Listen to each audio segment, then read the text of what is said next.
Boa noite a todos. Nós estamos aqui reunidos para mais um evento, mais um seminário nosso. Desta vez vamos iniciar um novo ciclo. Nós fizemos 2 ciclos aqui de exposições, o primeiro sobre desenvolvimento, com 10 seminários, 18 seminários, o segundo sobre identidade nacional. Nós tivemos mais 10 seminários e hoje vamos iniciar um novo ciclo que trata da questão da política externa e da defesa, onde nós teremos 10 seminários. Os 6 primeiros vocacionados para a discussão da política externa e os outros 4 para discutir a questão da defesa e da segurança. Muito bem. E com isso nós terminamos os 38 ciclos de palestras que nós estamos promovendo no exercício de 2019. O tema de hoje é o tema referente à geopolítica e política externa. É o primeiro tema do ciclo de política externa e defesa. Geopolítica e defesa, e política externa e geopolítica e política externa. Ele trouxe aqui para discutir conosco e apresentar suas teses o professor Rafael Padula, coordenador do curso de pós-graduação em Economia Política Internacional da Universidade Federal do Rio de Janeiro, o PEP, o FRJ, editor da revista Oikos e membro de uma série de grupos de pesquisa, entre os quais o Poder Global e a Geopolítica do Capitalismo. O outro é a Inserção Internacional Brasileira, Projeção Global e Regional. Ele fará a sua exposição sobre esse tema de geopolítica e a sua correlação, como ele vê com a política externa. E, acompanhando ele, fazendo uma exposição também, como encara esse tema, o nosso embaixador, Jerônimo Moscardo, bacharel em Ciências Jurídicas e Sociais pela Faculdade Nacional de Direito, diplomado pelo Instituto Rio Branco, mestre em Ciência Política pela Universidade de Colômbia, foi ministro da Cultura na época do governo Itamar e também membro do Conselho Executivo da Unesco entre 94 e 96. E, além disso tudo, um grande incentivador da cultura e organizando todos, de 15 em 15 dias, né, Gerônimo, um encontro sobre filosofia na praia do Leme. E esse encontro, cada dia mais cheio de pessoas, já deve ter umas 100 pessoas que frequentam esse encontro. O próximo deve ser sobre o seu Moroso Lima, não é isso? Agora, dia 26. Aonde é que é isso? É ali na Praia do Leme, no quiosque, em frente à Taverna Atlântica, quase em frente à Taverna Atlântica. Então, vocês todos ficam sabendo disso, que esse é um lugar muito interessante, onde se apresenta uma visão sobre temas da filosofia que percorrem, né, o imaginário cultural da cidade do Rio de Janeiro. Isso graças ao nosso querido Jerônimo Moscardo. Bom, eu queria aproveitar o ensejo também para agradecer os patrocinadores desse seminário, que é a Associação dos Funcionários do Banco Nacional de Desenvolvimento Econômico e Social e a Associação dos Aposentados do Banco Nacional de Desenvolvimento Econômico e Social, nos ajudam aí a organizar esses encontros. Eu queria também falar sobre como esse evento é difundido para a população do Rio de Janeiro. Nós passamos isso pelo Facebook, isso para todo o Brasil, e a TV comunitária, na quarta-feira, às 10 horas, quer dizer, depois da manhã, às 10 horas da noite, 22 horas, tem a transmissão completa desse nossa exposição aqui, e tem mais 2 passagens. Uma passagem na sexta-feira, às 2h30 da tarde. Às 2h30 da tarde, na TV comunitária, canal 6. E às terças-feiras, às 10 da manhã. Às terças-feiras, às 10 da manhã. Então, amanhã, terça-feira, vai passar sobre religião. Isso. Tá? E na outra terça-feira, nós repetiremos o nosso encontro hoje. Mas eu, então, dando início aqui aos trabalhos, a minha função aqui de moderador, passarei a palavra ao professor Rafael Padula para que ele faça a sua exposição. Rafael Padula, você tem de 20 a 30 minutos. Se ficar mais um pouco, ninguém vai reclamar. Tá? Obrigado pelo convite, pela apresentação, professor Dark. Né? Na semana passada teve o Dia dos Mestres, né? Aquele dia que todo mundo lembra que o professor existe, e eu tive a honra de aprender desenvolvimento com o professor Lessa, né? Graduação em Economia, e tive a honra de aprender sobre geopolítica com o professor Dark. Os erros e omissões são por minha conta, eles sabem muito mais que eu, mas eu faço essa homenagem aqui a eles. É um prazer enorme estar aqui também com o embaixador Jerônimo Moscardo, né? Eu acompanhei muito o trabalho do embaixador Jerônimo Moscardo, do embaixador Cardinho, à frente do IPRE e da FUNAG, enfim. Foi um trabalho fantástico, uma época fantástica na instituição. Então é uma honra estar aqui hoje, fazendo parte desse evento, né? Eu vou falar das relações entre geopolítica e política externa, tentando pegar um aspecto mais epistemológico e também puxar para o Brasil. Vai ser uma coisa bem telegráfica, né? A gente já pode aprofundar depois nos debates, por conta do tempo curto que eu tenho, né? E é óbvio que nenhum pensador é neutro, né? Eu vou tentar falar um pouco sobre as relações entre geopolítica e política externa, buscando pensar uma inserção externa autônoma para o Brasil, uma inserção que busque levar segurança e desenvolvimento para o Brasil, para o seu território, sociedade e população, né? E geopolítica e desenvolvimento têm uma relação muito próxima, muito intrínseca, né? Então, vou começar minha exposição falando um pouco de questões epistemológicas e considerações sobre geopolítica e política externa. Depois vou falar um pouco sobre geopolítica do Brasil, né? Aspectos estruturais e noções de ameaças. Depois vou falar um pouco de conjuntura pós-Guerra Fria e, se der tempo, falar um pouquinho do futuro, assim como especulação, pegando a atualidade, né? Aí, a conjuntura e o futuro estão um pouco ligados um ao outro, né? Bom, pensar a geopolítica. O que a geopolítica trata, né? A geopolítica, grosso modo, né, a gente pode dizer que ela trata sobre como os fatores geográficos influenciam a política e a estratégia dos Estados nacionais, né? E geografia, os dois fatores geográficos fundamentais seriam espaço, né, um espaço de domínio, de conteúdo, um espaço, né, de domínio territorial político de um Estado, e a posição geográfica relativa desse Estado frente à sua vizinhança, a grandes potências, as grandes disputas globais, mares e oceanos, enfim. Então, grosso modo, seria isso, seria estudar como a geografia vai influenciar a política e a estratégia dos Estados nacionais, né? E, nesse sentido, né, a geopolítica, ela nos ajuda a identificar ameaças potenciais e ameaças presentes, né? Ameaças que vêm de rivais, que vêm de outros Estados. Os pensadores de geopolítica em geral, eles não se dedicam só a pensar a geopolítica do seu próprio Estado, seu espaço, sua posição. Eles também buscam estudar a geopolítica e a geoestratégia de outros Estados para poder identificar potenciais ameaças, potenciais aliados, ameaças presentes, ameaças futuras, né? Então, a posição geográfica ajuda muito nesse sentido, né? Então, a geopolítica ela é importante para revelar ameaças.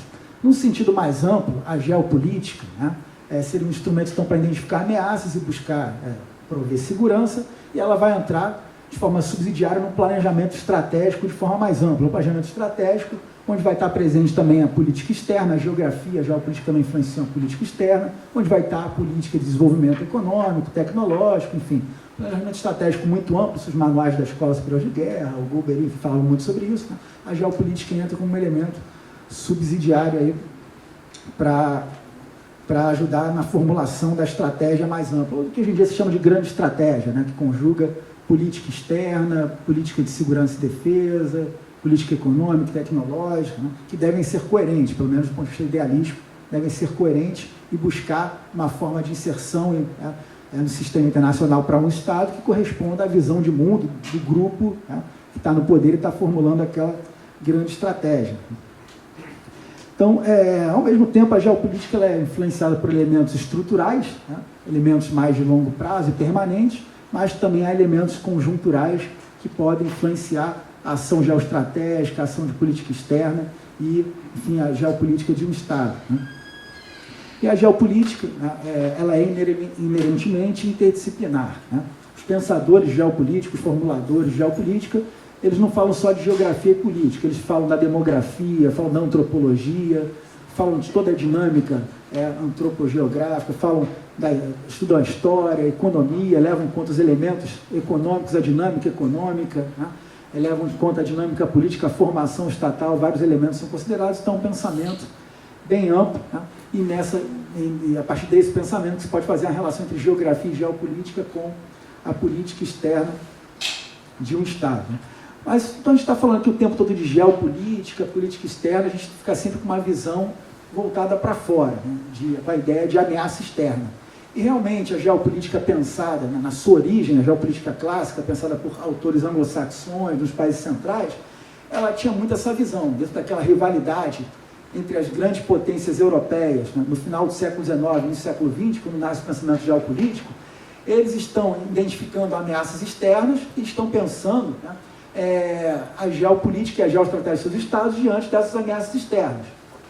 E estão, ao mesmo tempo, né, usando essa ameaça externa para buscar fazer um discurso de coesão interna dos seus estados. Né? Coesão interna entre suas elites, entre os grupos políticos internos. E, na verdade, esse pensamento já está muito presente também na economia política clássica. Se a gente ler a economia política clássica, não com a visão tradicional dos economistas, que são economicistas, se a gente for ler o William Pett, Alexander Hamilton, Frederick List, né, com uma visão não economicista, né, a gente conhece ele pelas interpretações dos economistas, infelizmente. Mas esses autores estão preocupados em pensar uma economia política do desenvolvimento para que o Estado tenha uma capacidade de responder a uma rivalidade externa que é uma rivalidade geopolítica, que é uma ameaça geopolítica. É ao pensar sobre uma ameaça externa que esses autores vão estar preocupados em criar uma economia mais autossuficiente e uma economia capaz de sustentar altos gastos de guerra no longo prazo, para superar os seus rivais.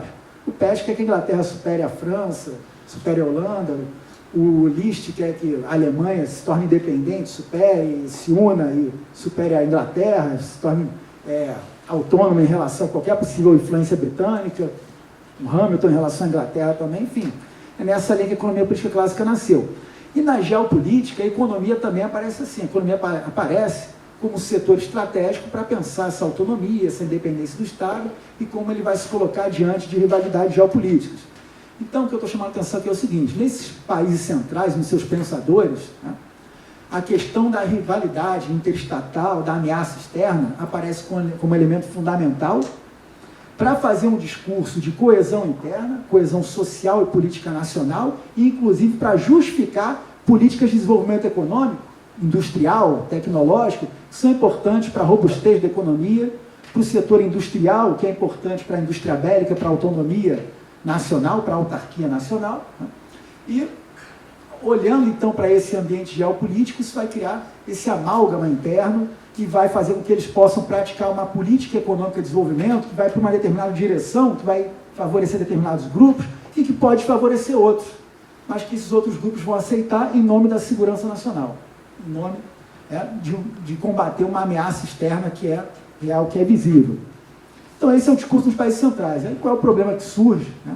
É que como a nossa formação estatal periférica é completamente diferente, né, outra questão foi surgindo aqui em mais relevo do que no pensamento geopolítico dos países centrais, que é a questão das divisões internas entre grupos que disputam o poder entre si e que cria uma fragmentação social e política interna. Então a questão da ameaça interna vai aparecer muito no pensamento geopolítico brasileiro. Isso vai ficar mais claro no que eu vou falar mais adiante, e isso vai ser muito explorado por interesses externos, que vão querer fragmentar ainda mais nossa sociedade, nossos estados, nossa política, para apoiar diferentes grupos que lhes sejam favoráveis aos seus interesses. Então essa questão, né, da falta de coesão social estatal vai ganhar relevo no pensamento geopolítico periférico, né, e vão aparecer diferentes ameaças internas ao longo do tempo, inclusive na geopolítica brasileira, diferente do pensamento nos países centrais, né.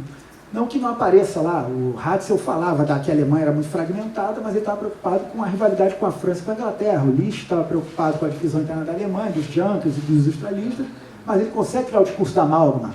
O Hamilton estava preocupado com a divisão norte-sul dos Estados Unidos, mas ele consegue criar o discurso de amálgama e de ameaça externa. Então, assim, lá a ênfase acabou sendo diferente. Então, da relação entre geopolítica, né, e política externa, então, é fundamental essa questão, né, do ponto de vista externo, de se identificar ameaças, né, as ameaças externas, identificar a geopolítica e a geoestratégia de outros estados, identificar elementos estruturais e conjunturais. O Raymond Aron, no livro Paz e Guerra entre as Nações, ele inclusive discorre muito bem sobre isso. Ele fala assim, a geopolítica ela mostra, né, quais os antagonismos presentes, né, e os antagonismos permanentes. Então, através da geopolítica, você pode achar quem é o seu inimigo, vamos chamar de inimigo estrutural, né, o seu antagonista estrutural. Com esse, você não vai poder ter uma aliança de longo prazo, mas pode ser que a conjuntura leve a temporariamente, de forma instrumental, na sua política externa, dependendo da conjuntura, você tem que se aliar a um estado antagônico, né, em termos estruturais de longo prazo, para se buscar algum objetivo de autonomia, de desenvolvimento ou de segurança. Então, a política externa ela pode ser instrumental nesse sentido, né, mesmo buscando aliança com um rival, com um antagonista mais estrutural de longo prazo, né? E outra questão também que é importante, que até era uma máxima do Karl Haushofer, né, que era a ideia de buscar aliados entre os inimigos dos nossos inimigos. Então, isso também faz com que se possa, né, através da geopolítica, da geoestratégia da política externa, buscar aliados de ocasião para objetivos instrumentais, né, de geopolítica, utilizando a política externa. Mas o mais importante aqui, né, que está por baixo desse discurso aí que eu estou fazendo, né, falando sobre essa relação entre geopolítica e política externa, e conjuntura, estrutura, aliados de curto prazo e longo prazo, é o seguinte, é que um Estado, né, para ele ser autônomo e para ele buscar sua segurança, seu desenvolvimento, ele não pode ter alinhamento automático com ninguém. Não pode ter alinhamento automático. Ele tem que ser autônomo e independente para fazer as escolhas políticas que forem mais adequadas a ele, dependendo da conjuntura e dependendo de elementos estruturais. Se um Estado ele vem no discurso de que ele tem um alinhamento automático, ele está dando, né, uma aliança sem pedir nada em troca. Né? Ele está se oferecendo sem nenhum poder de barganha. E não está conseguindo correr atrás de nenhum objetivo, né, estrutural. Isso pelo menos para grandes estados. Tá? Tem pequenos estados que não têm escolha, né? Mas esse não é o caso do Brasil, por exemplo. Né? O Brasil não é a Costa Rica, né? E o Brasil também não é Porto Rico. Né? Então, eu diria que grandes estados eles têm que ter escolhas nas suas políticas externas, eles têm que atuar, como o professor chama de poder atuar como terceiro interessado, né? Pendular, como Vargas fez muito bem entre os Estados Unidos e a Alemanha, e tem que ter essa liberdade, né? Não pode proclamar nenhum alinhamento automático na sua política externa nem na sua geopolítica. Bom, falando agora sobre a geopolítica do Brasil, né? A geopolítica do Brasil, o pensamento geopolítico brasileiro, né, mais formal, voltado especificamente para a questão geopolítica, tem alguns ícones que são fundamentais, que precisam ser recuperados. E eu diria que o principal deles é o capitão Mário Travassos, na época era o capitão, né, que vai vir, enfim, do movimento tenentista, vai vir de todo o movimento ali dos militares, que vão buscar pensar o Brasil de forma autônoma, um Brasil que tem que ser industrializado, se modernizar, se desenvolver, ter um poder estatal mais centralizado e buscar uma inserção autônoma no sistema internacional. O capitão Mário Travassos, seu livro, né, de 1931, A Projeção Continental do Brasil, inicialmente se chamava Aspectos Geopolíticos Sul-Americanos, né, o capitão Mário Travassos ele traz uma reflexão fundamental. Né? Ele diz, o Brasil é um país continental e um país atlântico, ele tem uma dualidade, né, continental e marítima. Mas no meu livro eu vou me dedicar só à questão continental, não vou me dedicar ainda a essa questão marítima, então ele vai se debruçar sobre a posição geográfica do Brasil frente ao conjunto de terras da América do Sul, em princípio da América do Sul. Mas vejam bem, o Travassos, né, ele vai, assim como um autor anterior, que é o Everardo Becozzi, ele vai dizer, dentro do Brasil existe um problema, né, para a nossa integração territorial, política e para a nossa modernização e desenvolvimento, que são as elites, as oligarquias, né, provincianas, né, na República do Café com Leite, as oligarquias locais, que não querem que o Brasil tenha um projeto industrializante, não querem que o Brasil tenha um projeto modernizante, querem que o Brasil seja agroexportador, né, e fragmentado politicamente, querem enfraquecer o poder do Estado e aumentar seus poderes locais. Mas ele não está muito interessado numa coisa interna, mas pela primeira vez aparece a ameaça interna, que eu falei que é muito importante nos países periféricos, na geopolítica dos países periféricos. Mas ele fala que essa elite é um entrave. Né? Enfim, ele tem várias influências, né? Alberto Torres, Oliveira Viana, por aí, todo o pensamento vai sendo construído nessa época, pensamento social construído nessa época, mas ele está mais interessado em pensar a posição do Brasil frente ao conjunto de terras da América do Sul. Aí ele vai dizer o seguinte, naquela época, a Argentina tinha mais que o dobro do PIB brasileiro, tinha muito mais poder militar que o Brasil, E a Argentina já tinha construído ferrovias, interconexões, né, do seu porto de Buenos Aires com as principais capitais dos vizinhos, Chile, Bolívia e Paraguai. Então o Travassos vai falar, a Argentina está muito avançada, está avançando da Bacia do Prata, entrando já, atraindo os países do Pacífico para sua esfera de influência e também já está alcançando a parte amazônica. Então o Brasil tem que se posicionar diante disso e tem que se projetar a partir da sua posição geográfica, que é predominantemente a Amazônia, e se contrapor a essa projeção argentina, construindo infraestrutura, ligações econômicas e políticas para atrair os países para sua esfera de influência, tendo acesso ao Pacífico e dominando plenamente a Amazônia e se projetando para o Prata. Então, enfim, não prega no imperialismo no sentido de tomar territórios, mas prega que o Brasil tem uma ameaça externa, presente, que é a Argentina naquele momento. Né? Deve ser combatida dessa forma pacífica, vamos dizer assim. Né? Agora, o mais interessante, né, que é aí que eu queria chegar, é que o Travassos fala, esse é um antagonismo presente, mas tem um antagonismo futuro, e todo mundo esquece que ele fala isso, do antagonismo futuro. Ele fala assim, olha, os Estados Unidos, né, ele já promoveu a secessão do Panamá em relação à Colômbia, já arrendou, já construiu um canal ali no Istmo do Panamá, já está dominando ali, né, a articulação Atlântico-Pacífico, e já está se projetando para a Amazônica. Então, quem prevalecer nessa rivalidade, nesse antagonismo presente, né, entre Brasil e Argentina, vai ter que enfrentar um antagonismo futuro contra os Estados Unidos, né, o grande colosso do norte, o grande país do norte, que vem se projetando no sentido norte-sul e já alcançando a Amazônia. Então, ele vê um antagonismo futuro como inevitável. E ele escreve isso em 31. Né, 31. Na época, o Marran já tinha escrito sobre a importância dos Estados Unidos dominar o Grande Caribe, dominar aquela região, e que aquele era o mar que deveria ser guardado a 7 chaves pelos Estados Unidos para a sua mobilidade militar e comercial, para a sua expansão industrial. Então, tem alguma influência do Marran, do Mackinder, enfim, de outros autores. Né? Mas, enfim, ele já identifica uma ameaça interna, que o Reverardo Becquoy tinha identificado antes, e a ameaça externa aparece. Né? Então, aparece uma ameaça externa que vai estar presente desde 30, né? Pelo menos até 80, ou até o fim dos anos 70, né? Com Geisel, quando o Brasil ali plenamente, né? Supera a Argentina e se aproxima mais da Argentina. No pensamento estratégico brasileiro, há uma ideia de uma ameaça externa, pelo menos essa estava sempre presente, que era a Argentina. Né? E essa ideia de ameaça externa mobilizava um projeto de industrialização, de avanço tecnológico, de avanço na indústria bélica e desenvolvimento do Brasil. Ou seja, uma ameaça externa que uma amálgama para um projeto de desenvolvimento interno, com Vargas, sem Vargas, né?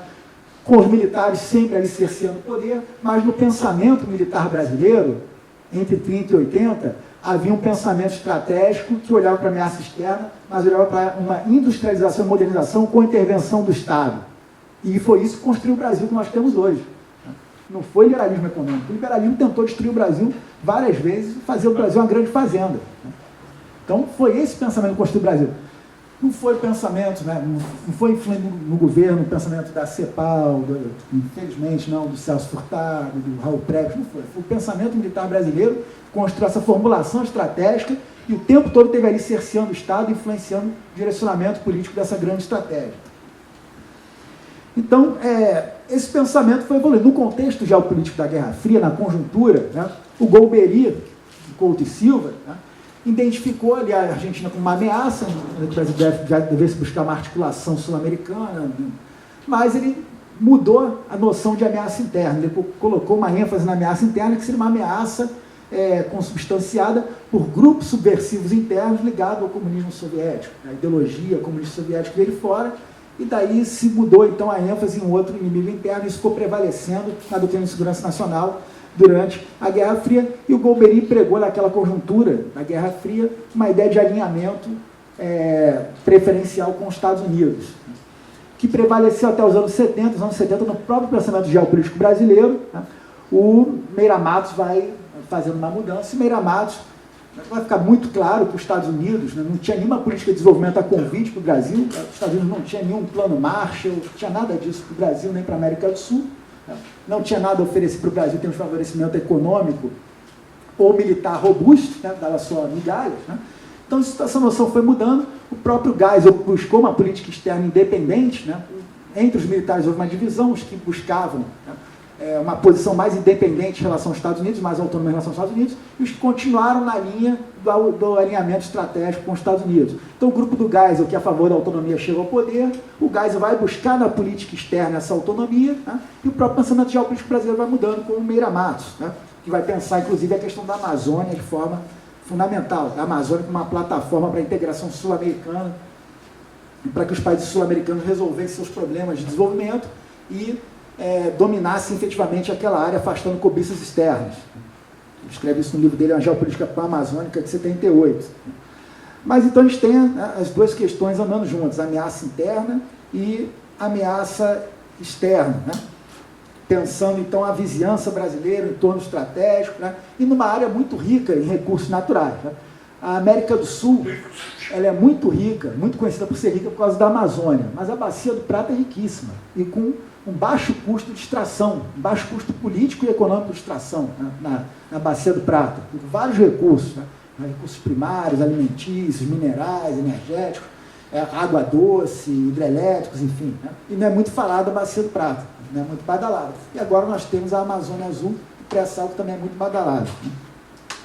Então, temos áreas estratégicas na América do Sul que precisam ser cuidadas, e o Brasil, né, como esses autores diziam, tem uma posição estratégica na América do Sul, que tem fronteira com quase todos os países sul-americanos, exceto o Chile e o Equador, é o maior país do Atlântico Sul, o maior país do Atlântico Sul, né, e tem quase 50% do território sul-americano, e está participando de todas as áreas geoestratégicas da América do Sul. O Brasil está no Prata, o Brasil está na Amazônia, o Brasil tem contato com a área central, que é a Bolívia, interliga todas as regiões. O Brasil só não alcança o Pacífico, né, onde ele precisa buscar contato permanente.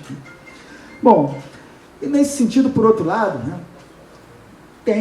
o Brasil tem que identificar seus potenciais rivais, como eu falei anteriormente, né, e daí eu faço uma menção aos Estados Unidos, né, ao pensamento geoestratégico estadunidense. E se o Alfred Mahan, né, o evangelista do poder marítimo, disse que era importante para os Estados Unidos construir um poder marítimo, dominar o Grande Caribe, dominar aquela região ali, formada ali pelo Golfo do México, pelo Mar do Caribe, construir um istmo naquela região. O Nicholas Spykman, ou Spykman, né, como ele foi radicado nos Estados Unidos, fala muito Spykman, mas ele é holandês, por isso fala Spykman. O Nicholas Spykman, ele fez uma síntese da geoestratégia estadunidense, onde ele colocava, né, que os Estados Unidos tinham que atuar na Eurásia, porque os Estados Unidos era cercado pelas duas bordas da Eurásia, os Estados Unidos tinham que dominar as ilhas transoceânicas que interconectavam a Eurásia à América, mas os Estados Unidos tinham que, sobretudo, sempre manter uma hegemonia, uma supremacia no hemisfério ocidental. O que demandava os Estados Unidos fazer, o que o Mahan falava, dominar o Grande Caribe, né, e aí ele chamava isso de América Mediterrânea, porque equivalia ao que o Mediterrâneo equivale para a Inglaterra, no domínio dessa área. E nessa América Mediterrânea entravam Venezuela e Colômbia, porque Venezuela e Colômbia são muito mais caribenhos voltados para o norte do que para a América do Sul, inclusive por causa do obstáculo amazônico e das cordilheiras. E dizia, olha, qualquer ameaça que possa vir dessa região, de algum estado se tornar independente, autônomo e fazer aliança externa, vai vir lá da América Meridional, lá do Sul, né? De uma aliança Brasil, Chile e Argentina, de uma aliança de um Brasil com uma potência externa, né? Com uma Alemanha ditatorial.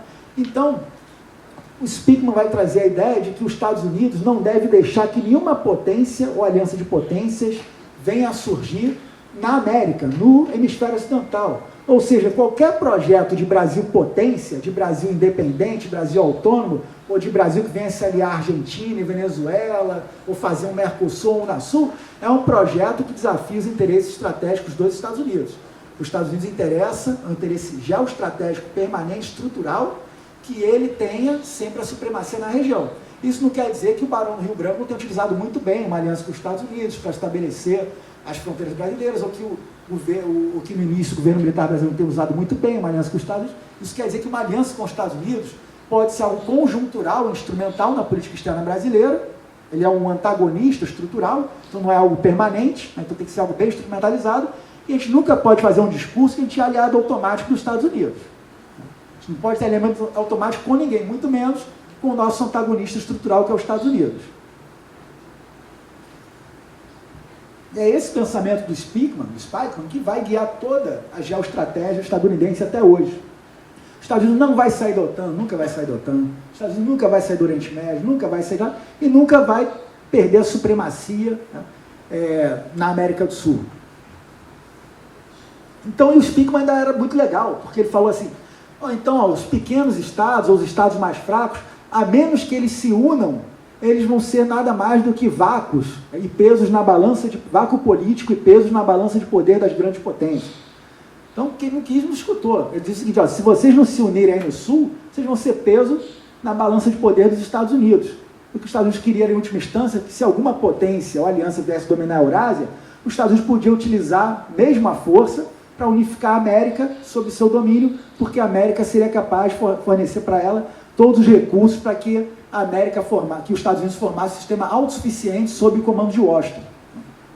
E com pré-sal, então, né, bacia do Orinoco, enfim, vários recursos aqui, isso fica mais possível ainda, formar esse sistema autossuficiente, autárquico, na mão dos Estados Unidos. Então, essa questão da ameaça externa foi uma questão fundamental entre 30 e 80. Né? A ameaça argentina, que estava em todos os grupos do pensamento militar e geoestratégico brasileiro, e a ameaça Estados Unidos, que aparecia dependendo do grupo que tivesse no poder. Né? E a relação com os Estados Unidos foi oscilando ao longo desse caminho. Né? Mas esse discurso de alinhamento estratégico é um discurso muito perigoso. Então agora eu passo para a parte da conjuntura e vou me encaminhando então para o final, da conjuntura pós-Guerra Fria. Né? Na verdade, desse ponto de vista que eu trago aqui, né, o Brasil foi enquadrado pelos Estados Unidos lá durante o governo Geisel, lá nos anos 70, essa ideia de que o Estado desenvolvimentista faliu, né? Essa é a explicação de economista que todo mundo aceitou. Né? Claro que o Estado desenvolvimentista se endividou externamente, com a mudança da taxa de juros, e teve um problema de endividamento externo brasileiro. Né? Mas agora, a dívida para os países da Ásia, do Sudeste Asiático, que era uma área estratégica, ela foi rolada. Os Estados Unidos rolou a dívida para os estados da Ásia. Lá na Ásia eles continuaram tendo intervencionismo estatal, continuaram tendo projeto de industrialização, tiveram sua dívida rolada e continuaram se desenvolvendo. Aqui na América Latina houve um aperto, né, econômico, né, houve uma crise da dívida e houve uma tentativa de imposição de políticas econômicas que acabaram abortando o nosso projeto de desenvolvimento que prevaleceu em 30 e 80. Isso era só um interesse econômico, essa elevada taxa de juros e a não rolagem da dívida e o aperto e condicionamento de políticas econômicas, ou tem um interesse geoestratégico por trás? Né? Então essa é uma questão fundamental que ninguém discute. O Brasil foi enquadrado nos anos 70 já. Foi enquadrado nos anos 80, no pós-Guerra Fria. Mas falando da conjuntura geopolítica pós-Guerra Fria, né, onde o Brasil e a América Latina, na minha opinião, foram enquadrados já desde os anos 70, né, a gente vai ter, nesse período, pelo menos do ponto de vista da retórica dos Estados Unidos, toda uma agenda liberal no sentido bem amplo. Né? Aquela agenda da interdependência econômica vai virar a agenda da globalização econômica. Né? A ideia da globalização, da liberalização dos mercados e da economia, que traria benefícios iguais para todo mundo, né? Distribuiria benefícios para todo o planeta, todo mundo viraria consumidor global, igualaria o nível de renda, riqueza e desenvolvimento dos países. Né? E junto com esse discurso veio o discurso também das novas ameaças no campo da segurança da geopolítica. Qual é o discurso das novas ameaças no campo da segurança da geopolítica? É a ideia de que esse mundo da globalização, pós-Guerra Fria, é o mundo da vitória do Ocidente, é o mundo da vitória da democracia, da liberdade de mercado, é um mundo que tem uma potência vencedora, que é liberal, democrática e benevolente, então é um mundo pacífico. Né? É um mundo pacífico. Então, além do liberalismo econômico, como discurso predominante, tinha um discurso de que o mundo seria um mundo pacífico, que poderia, então, ser governado por uma governança global, com uma potência benevolente, e que aí quais seriam as principais ameaças a serem combatidas? Não haveriam mais ameaças interestatais, ameaça de qualquer Estado. Né? Esse mundo pacífico, né? Se qualquer Estado tivesse um comportamento inadequado, ele seria enquadrado por instituições de organizações internacionais, como a OTAN, como a ONU, capitaneada pelos Estados Unidos. Né? Então, nesse discurso, nessa retórica pós-Guerra Fria, né, as principais ameaças seriam o quê? Grupos de narcotráfico, narcotraficantes, ou grupos ligados a crimes transnacionais, ou grupos terroristas radicados em países que pudessem praticar atos terroristas, ou ameaças ao meio ambiente, ou ameaças à democracia, à liberdade e aos direitos humanos. Então, na prática, eles estão querendo dizer o seguinte, né? Vocês, outros estados, as suas forças armadas, seu equipamento, desenho institucional, tem que se reduzir, se restringir ao combate a essas ameaças aí. Qualquer outra ameaça global, ameaça interestatal, deixa que a potência benevolente vai cuidar. Vocês vão poder contar com as organizações internacionais capitaneadas pela potência benevolente. Né? Então, esse era o discurso, né, na retórica dos Estados Unidos. Então, imagine, né, juntar esse discurso de que as Forças Armadas não precisam se equipar, se desenhar para combater ameaças externas, combinado com o discurso liberal econômico e desindustrializa os países periféricos, né, isso coloca os países latino-americanos e o Brasil numa posição de dependência militar, dependência de segurança dos Estados Unidos. Porque a indústria, né, bélica, ela é intensiva em alta tecnologia, ela só vai ser construída com uma alta intervenção do Estado. Ela nunca vai ser construída através de liberalismo econômico, ela nunca foi, em nenhum lugar. Isso na retórica, mas nos documentos estratégicos dos Estados Unidos, eu li todos, né, desde 91, eles colocam claramente, né, objetivo de não deixar que a Europa forme uma força militar fora da OTAN, impedir que a Rússia retome a sua posição, impedir que o Japão se militarize, né? E para a América Latina eles colocam a ideia de que a América Latina tem que ter seus estados com suas forças armadas restringidas para combater só essas novas ameaças e para sua segurança interna.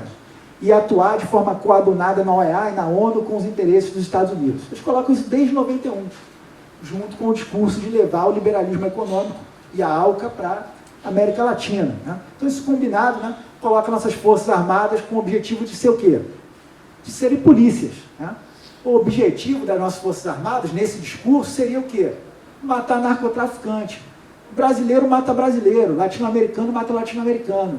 E americano quer matar americano? Quem ameaça lá? Né? Quem ameaça? É sempre um estrangeiro, é sempre um estado de fora, né? Ou se é uma ação de um americano, é um psicopata, né? Mas para a gente o discurso é: você só tem ameaça interna, suas forças armadas têm que ser uma força de polícia, qualquer problema de fora, se tiver um problema com a Amazônia, com o pré-sal, vocês podem contar com os Estados Unidos para defender vocês, né? As organizações internacionais. Né? E esse discurso pode ser até comprado nas Forças Armadas, o que surpreende muito, né? Em alguns setores, alguns atores das Forças Armadas, o que surpreende muito, né? O que afeta diretamente essa capacidade de construir uma base industrial de defesa. E nessa conjuntura, a gente também vai enfrentar uma ascensão e projeção da China para a América do Sul, né? Uma projeção que vai se dar muito mais por instrumentos econômicos, mas que tem implicações geopolíticas. Por quê? Porque a presença econômica da China na América do Sul vai desestimular a integração dos países sul-americanos, vão buscar um caminho mais fácil de exportação de commodities, e vão se desinteressar por um projeto mais estratégico de integração sul-americana e que vão negociar bilateralmente com a China. A culpa não é só da China, a culpa também é de uma falta de visão estratégica do lado de cá. Mas a presença chinesa, estimulando a exportação de commodities em termos de volume e preço, desestimula tanto a integração política quanto a integração de infraestrutura da América do Sul. Os países sul-americanos passam a ver uma facilidade em exportar cada vez mais commodities para fora, para a China, e construir infraestrutura para exportar isso, inclusive muitas vezes vendendo ativos para a China, para empresas estatais chinesas, né? Mas a China não tem uma agenda militar para a América do Sul.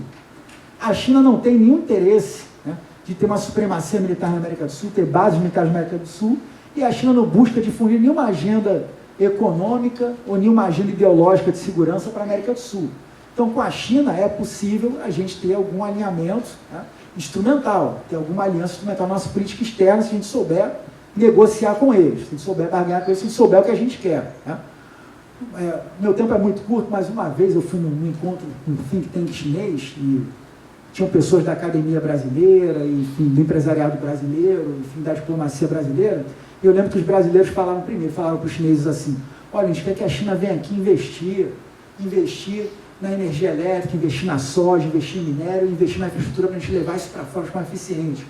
Aí depois entrou o chinês para falar, do think tank chinês, e o chinês falou: a gente tem interesse em estabelecer relações com o Brasil na área de ciência e tecnologia, comércio em moedas locais, na área aeroespacial. Mas eu falei: pô, deixa eu trocar esse chinês pelos brasileiros, que o chinês está muito mais legal para o Brasil, né? Os brasileiros estão com um pensamento muito polarizado, né? Então é uma questão interessante, a gente não sabe negociar com eles. E nesse contexto do século XXI, do pós-Guerra Fria, principalmente do século XXI, a gente vai ter uma ascensão do que passou a ser chamado de sul global, né? Países emergentes é um termo meio complicado, que deu oportunidade para o Brasil se alinhar e fazer, vamos dizer, boas alianças na sua política externa com o BRICS. Né? Também é uma possibilidade fundamental de se alinhar com Rússia, China, Índia e outros países, e que vão desafiar os interesses das grandes potências, inclusive na área de saúde, na área de meio ambiente, várias áreas. Mas também nesse período surgem, também muito no campo ideológico, as chamadas agendas identitárias, né? A agenda ambiental e as agendas identitárias, que vão trazer valores muito nobres, né? A proteção do meio ambiente, a proteção da mulher, né? A proteção dos direitos individuais fundamentais, mas que muitos grupos vão tomar essa agenda esquecendo da agenda nacional, esquecendo da importância de se pensar o projeto de desenvolvimento nacional, e vão se focar muito em questões fragmentadas e vão deixar de lado, né? A gente pode ver, por exemplo, muita mobilização em redes sociais para questões identitárias ou para questões ambientais e muita pouca mobilização para questões nacionais. Muda o marco regulatório do pré-sal, você não vai ver muitas manifestações na internet, né? Mas se um fato terrível, que é um ator assediar um assistente de palco, isso acontecer, aí você vai ver uma mobilização enorme na internet. Agora, se tiver um problema na Amazônia, você vai ver uma mobilização enorme na internet, de pessoas preocupadas com o meio ambiente e com os direitos indígenas, não de pessoas preocupadas com soberania nacional, com desenvolvimento nacional e com utilização autônoma dos recursos naturais da Amazônia para o desenvolvimento e para a industrialização do Brasil e daquelas populações locais. Você vai ver a Gisele Bündchen, o Leonardo DiCaprio, vai ver um discurso enorme de artistas brasileiros por causa do meio ambiente e do direito indígena, não por causa da soberania nacional ou do desenvolvimento brasileiro. Então, isso vai penetrar, inclusive, em grupos de esquerda, progressistas, que vão se afastar, né, da questão nacional e vai estar muito impregnado em vários partidos políticos, inclusive, né? Então, o Brasil se coloca nessa conjuntura da Guerra Fria, eu já passei do tempo bastante, mas vou ser telegráfico agora, né? E vamos dizer assim, no Collor vem uma agenda bem liberal econômica, né? No Fernando Henrique também, e no campo da segurança e defesa da política externa, um alinhamento com essa retórica dos Estados Unidos, né? Na Política Nacional de Defesa de 96 do Fernando Henrique, você vê que a principal ameaça que ele coloca é o narcotráfico, são ameaças à democracia, direitos humanos, são essas questões. Ali não aparece nenhuma ameaça externa à soberania nacional brasileira, à Amazônia, nada disso. E na OEA, o Fernando Henrique vai seguir a política externa americana e a retórica americana, né? Na OEA, nas declarações da OEA. E no final do governo Fernando Henrique, do segundo governo Fernando Henrique, ele vai fazendo alguma mudança, se voltando mais para a América do Sul, principalmente na primeira reunião dos presidentes da América do Sul, mas ainda muito sob a retórica americana da ALCA, da questão das novas ameaças, enfim, esse discurso todo presente na retórica americana, estadunidense. E com o governo Lula vai vir uma mudança enorme, vai vir uma mudança significativa na política externa brasileira, a partir de 2003, com, né, a definição, né, do entorno estratégico brasileiro no nosso documento de defesa, nossa política nacional de defesa de 2005 e nossa estratégia nacional de defesa de 2007, colocando como entorno estratégico brasileiro a América do Sul, porque somos um país continental, mas como somos um país marítimo, se estende para o Atlântico Sul, alcançando a costa ocidental da África e Antártica, né? Então ele define qual é o perímetro estratégico, né, de atuação do Brasil, que ele deve atuar de forma pacífica, irradiando, enfim, sua influência através de ações de cooperação econômica e de segurança e desenvolvimento, né? E também vai buscar ações para isso, né? Uma ação impressionante, né, em 2008 e 2009, a criação do Conselho de Defesa Sul-Americano, né? Uma iniciativa, sob iniciativa e liderança do Brasil, do governo brasileiro. Nelson Jobim, então, ministro da Defesa, vai viajar para os países sul-americanos, com ordem do Lula, e vai construir isso, e vai tentar levar dos documentos estratégicos brasileiros para a América do Sul a ideia de construir uma identidade sul-americana na área de geopolítica, de segurança e defesa, focada na soberania sobre recursos naturais, focada sobre um projeto de desenvolvimento autônomo, formar uma base industrial de defesa brasileira e sul-americana, e identificando as ameaças externas como ameaças fundamentais. E então tentando se isolar daquela agenda do narcotráfico propagada pelos Estados Unidos e que tem aderência muito grande na Colômbia, no Peru, nesses países. Então o governo Lula faz uma mudança muito grande, né, nesse campo da geopolítica e também no campo das políticas econômicas, com vários problemas, mas enfim, tem uma outra visão de política econômica, e vai avançar muito na integração sul-americana com essa mudança na visão de política externa, na política de segurança e defesa, com uma visão geopolítica mais autônoma, vocacionada para uma ameaça externa, para a soberania sobre recursos naturais. Ele não fala que ameaça aos Estados Unidos, ele fala ameaças interestatais e com foco na Amazônia e no pré-sal, né, como áreas sensíveis da geoestratégia brasileira, né. Bom, diante disso, né, caminhando para ligação de conjuntura e futuro, né, o que acontece é que nenhum tipo de ação desse, né, de mudança dessa, vem impune, né. Qualquer presidente na história brasileira que buscou qualquer tipo de política externa autônoma em relação aos Estados Unidos, acabou tendo algum problema, né? Algum tipo de enquadramento. Ou foi acusado de corrupto, enfim. Né? Pode ver o Vargas, pode ver o João Goulart, pode ver o Gás, enfim. Está por aí nessa linha. Né?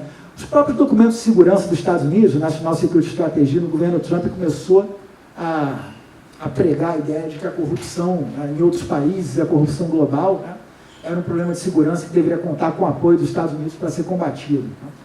E nesse contexto, né, surgiram, no pós-Guerra Fria, também surgiram novas, entre aspas, novas formas, né, e novos atores, né, para buscar objetivos geopolíticos, para os estados buscar objetivos geopolíticos. Então, os estados puderam utilizar novos atores, né, como ONGs, né, outros organismos governamentais que eles dominavam, organismos públicos que eles dominassem, né, transnacionais ou empresas transnacionais, né, e puderam passar a utilizar diversos atores para se projetar geopoliticamente e puderam passar a utilizar também diversos instrumentos, inclusive nas chamadas guerras híbridas. Né. Então, falei aqui da geoeconomia, que é utilizar instrumento econômico para se apropriar de recursos, territórios e conseguir fins geopolíticos, mas também outros meios podem ser utilizados, disseminação de informações falsas, de fake news, né? Fomentar conturbações internas e jogar um grupo contra o outro. Né? E daí, eu lembro do Zbigniew Brzezinski, quando ele escreve o Game Plan, em 86, né, para falar da rivalidade da Guerra Fria, ele diz, os Estados Unidos não vai poder ganhar da União Soviética numa confrontação militar aberta e direta. Isso vai levar a um suicídio coletivo. São duas superpotências no campo nuclear, né, são duas potências nucleares, uma não pode eliminar a outra sem dar chance de retaliação, então por aí não vai. Então ele faz um conjunto, né, um guia de ação para os Estados Unidos, e uma delas, que é uma das principais, é que os Estados Unidos deveria buscar implodir a União Soviética por dentro. A União Soviética era um Estado meio dividido, mais fragmentado, multinacional, multiétnico, então os Estados Unidos tinham que buscar dividir internamente a União Soviética, fomentar grupos de conturbação interna, jogar um contra o outro e implodir internamente o Estado Soviético. Né? Isso está presente no pensamento da guerra de quarta geração do William Lind nos Estados Unidos, essa ideia de disseminar informações, disseminar agendas, né, dentro dos estados para fragmentar os estados. Né? Isso vai ser praticado nas revoluções coloridas, né, no leste da Europa, enfim, vai ser praticado amplamente pelos Estados Unidos e, por que não, praticado na América Latina no pós-Guerra Fria. Então, está aqui, né, sofrendo no pós-Guerra Fria sob a projeção geopolítica de outras potências com instrumentos que não são tão explícitos, como intervenções militares, com instrumentos econômicos e com instrumentos de guerra híbrida, de guerra não convencional, utilização de informação, né, de ONGs, né, ONGs na Venezuela em prol dos direitos humanos, há muito tempo, né, combatendo o governo Chávez e agora Maduro, enfim, a gente está o tempo todo lidando com esse tipo de novas geopolíticas, que não tem nada de novo, isso é muito antigo. Né? A Rússia dos Romanov era amplamente, né, industrializante, né, buscava um poder militar, construiu o que o Brasil tem de quilômetros de ferrovia hoje em dia, eles construíram em 25 anos, no fim do século XIX, né, mas, né, sofreram conturbação interna. E por aí vai na história. Né? Esse é um instrumento amplamente utilizado. Né? E é nesse contexto que o Brasil se coloca, né, com uma agenda econômica liberal, né, que não funcionou em lugar nenhum para construir o desenvolvimento industrial ou desenvolvimento de uma indústria de defesa em nenhum país, né, e com um discurso supostamente protecionista no campo ideológico. Né. Então, por exemplo, a gente não quer a intervenção das ONGs na Amazônia, da ideologia ambientalista, cosmopolita ou globalista, né. Mas, ao mesmo tempo, o governo um discurso liberal, que é empresas transnacionais, né, que é privatizações, tomando conta dos recursos naturais brasileiros, inclusive em reservas indígenas, né, e quer privatizar empresas estratégicas brasileiras. Então, um discurso completamente incoerente, né, protecionista no campo dos valores e da ideologia, mas entreguista no campo da economia, que não constrói, né, nenhuma agenda autônoma, nenhuma agenda de segurança autônoma e que, para cereja do bolo, promete um alinhamento estratégico com os Estados Unidos, que é o nosso antagonista estrutural, né? De graça vendendo a nossa posição de alinhamento, né? O que faz a gente pagar um custo muito caro hoje em dia. Então, eu diria que então, tem um nacionalismo completamente falso, né? E que eu acho que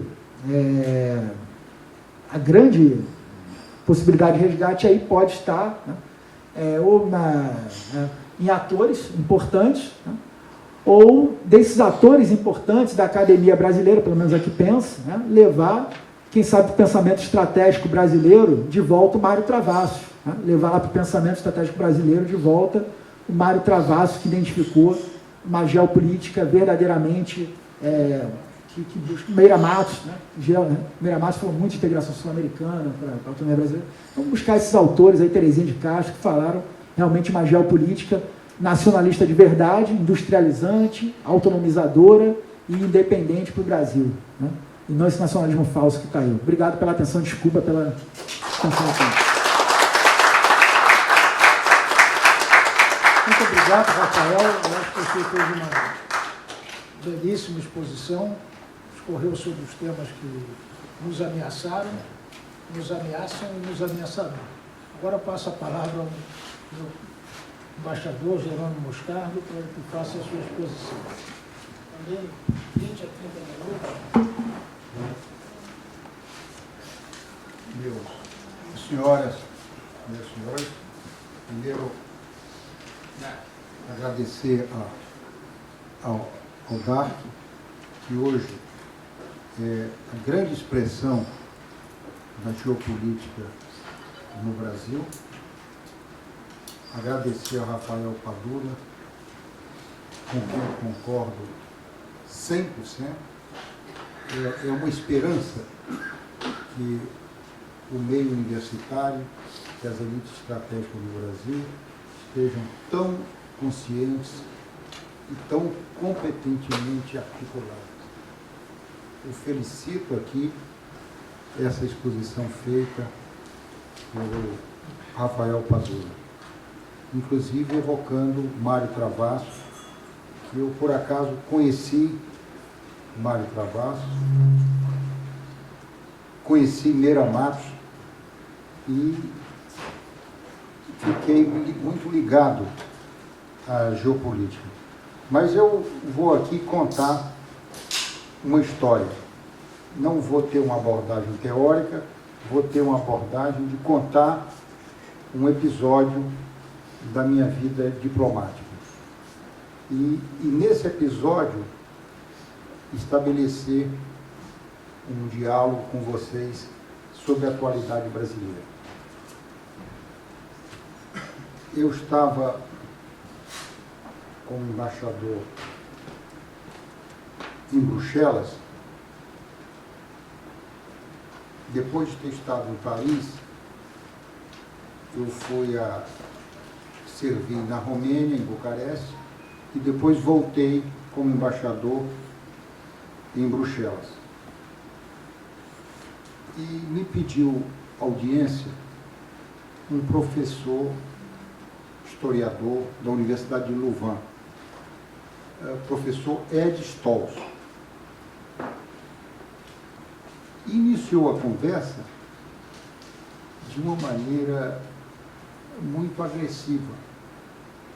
Ele chegou e disse: embaixador, o senhor não sabe nada sobre o Barão do Rio Branco. Iniciou a conversa assim. Eu achei uma coisa de... Mas como? Eu li as biografias brasileiras, eu li o Luiz Viana, eu li o Álvaro Lins, eu li o Araújo Jorge. Ele disse: todos errados. Por quê? Porque eles fizeram essas biografias com os arquivos brasileiros. E eu vou provar aqui que eles desconhecem, que vocês não têm biografia do Barão do Rio Branco. E pôs em cima da minha mesa uma tese. E eu disse: mas olha, essa tese aqui prova o seguinte: essa tese é sobre o maior feito do Barão do Rio Branco que vocês desconhecem. No Brasil, todo mundo festeja o Barão dizendo que o maior glória do Barão, o maior feito do Barão, foi a compra do Acre. Extraordinário e tal, incorporou aquele território ao Brasil. Ele diz o seguinte: não foi. Eu provo nesta tese aqui, de um brasileiro que está fazendo essa tese sobre a minha orientação, que o maior feito do Barão foi destruir, desarticular um Congo belga que o imperador Leopoldo II estabeleceu no Pantanal.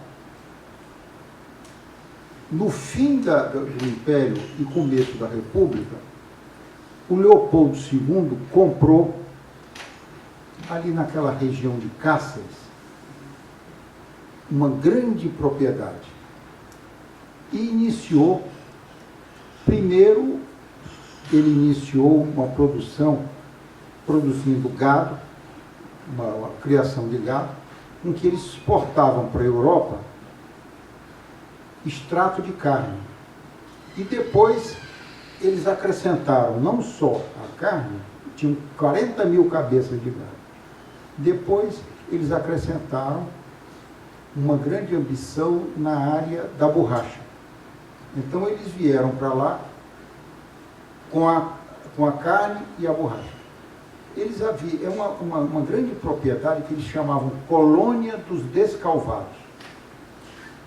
E é interessante porque a ligação ali, o Pantanal, em que você encontra a bacia amazônica articulada com a bacia do Prata.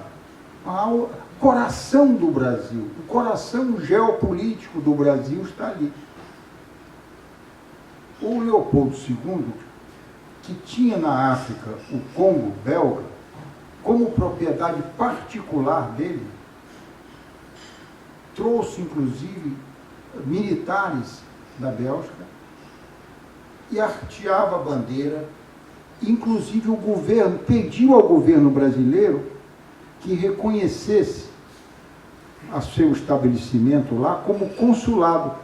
Eu acho que até como sentido romano de consulado, porque não é um consulado diplomático, era uma colônia militar e uma fábrica. Eles prosperaram de tal maneira em que eles se articularam com os americanos.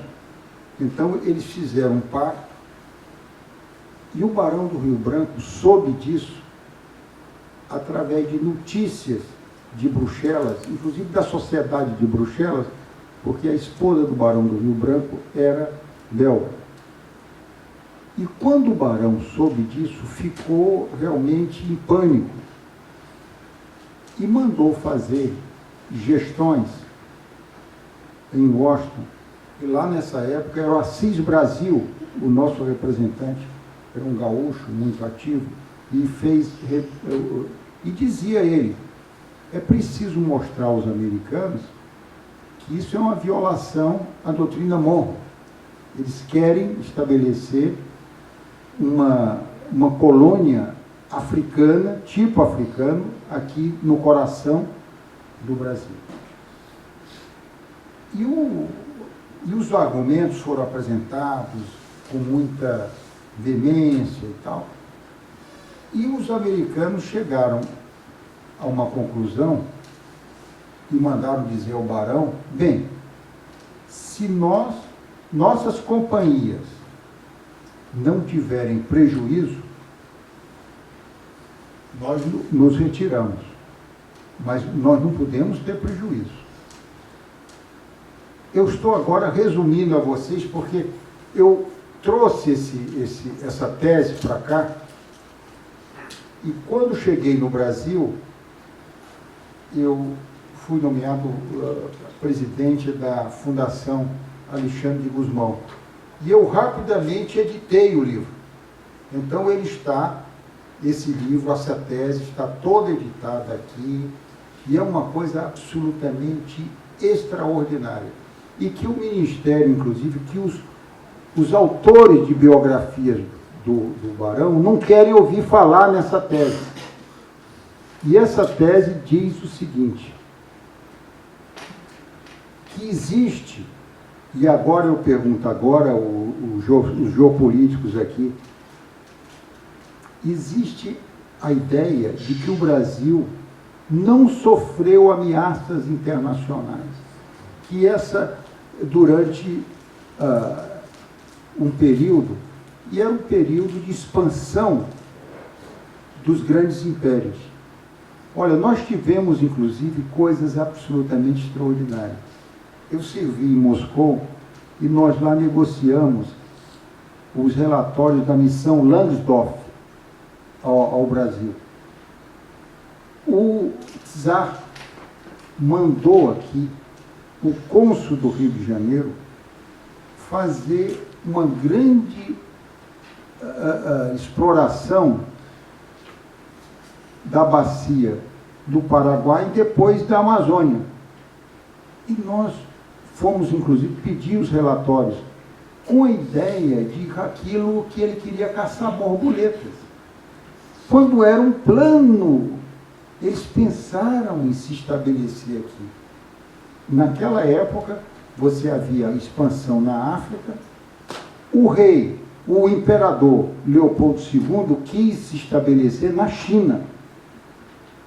Queria fazer uma colônia chinesa e foi rejeitado porque lá só os franceses e os ingleses conseguiram se estabelecer lá na China.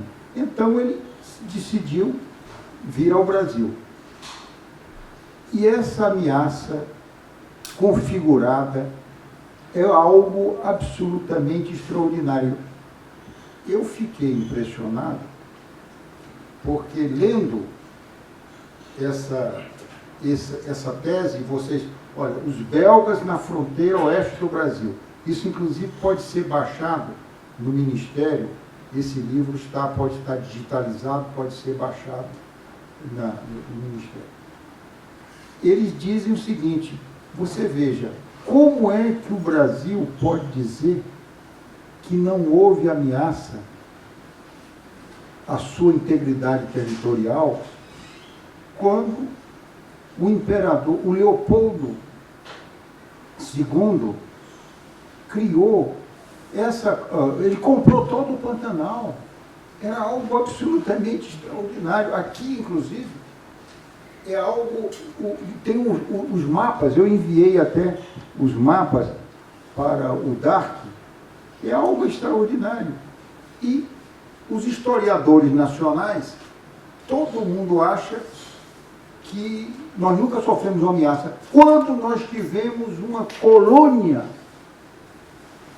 tipo africano, tipo Congo-belga, no coração do Brasil.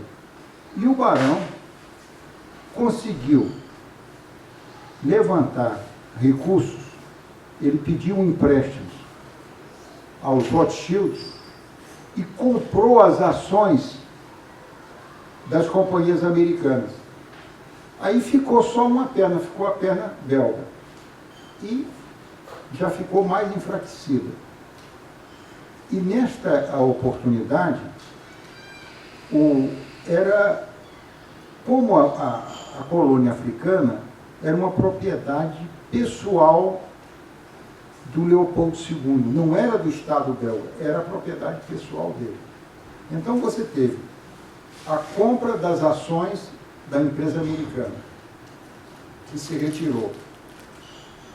E aí você teve também os aliados, que foram os brasileiros, os seringueiros brasileiros, que começaram a invadir o Descalvados para roubar gado. Então nós devemos, inclusive, a nossa soberania naquela área aos ladrões de gado que entraram para roubar, e eles reclamavam e tal, as autoridades brasileiras, e contribuiu, inclusive, para o fracasso do projeto. E, posteriormente, morreu o Leopoldo II. E aí nós restabelecemos plenamente a autonomia nessa região. Agora, o que me fez pensar isso aqui? Eu cheguei no Brasil, publiquei esse livro, e este livro permanece em grande silêncio. Ninguém quer falar sobre isso.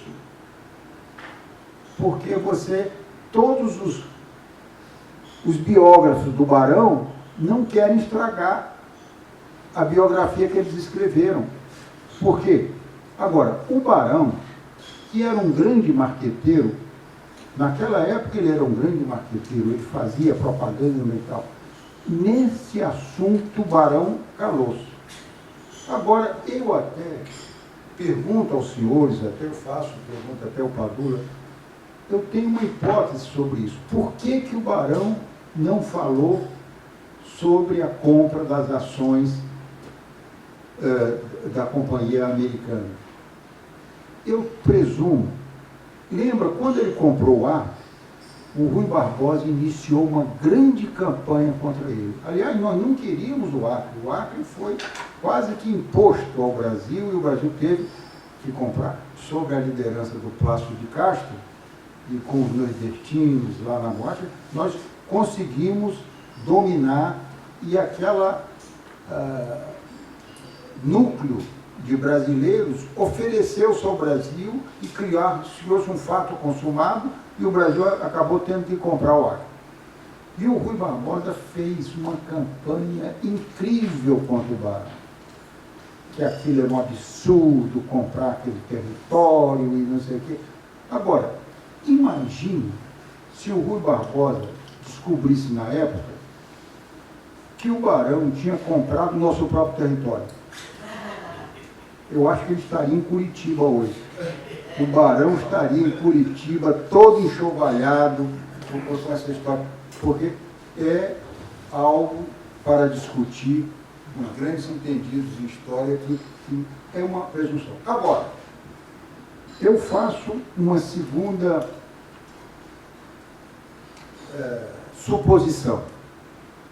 Quantos descalvados, meu Deus do céu, deve haver hoje na Amazônia?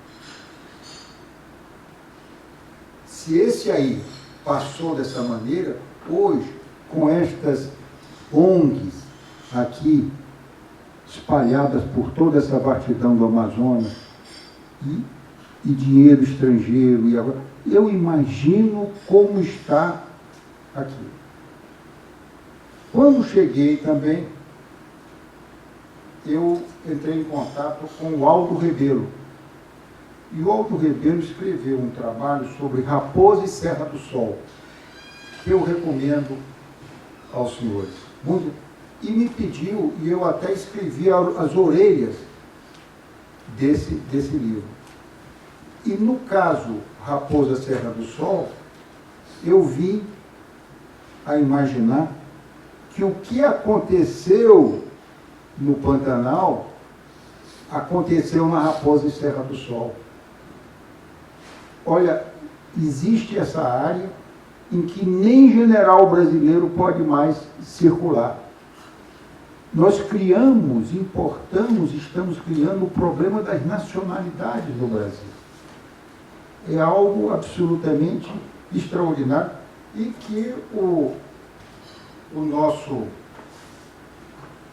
Aldo Rebelo explica aqui de uma maneira absolutamente clara e extraordinária.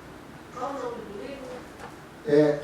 Aldo Rebelo, Raposa Serra do Sol, o índio e a questão nacional.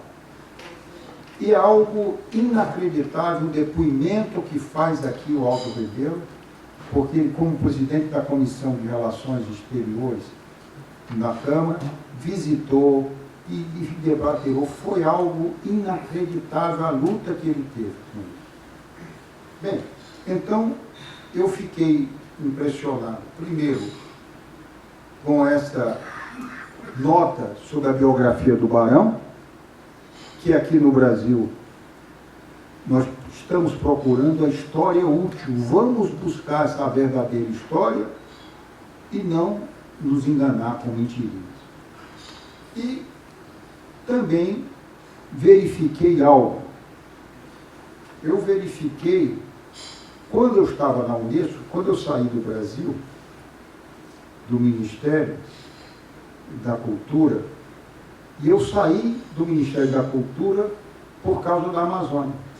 É interessante essa coisa. Eu estava no Ministério da Cultura e numa reunião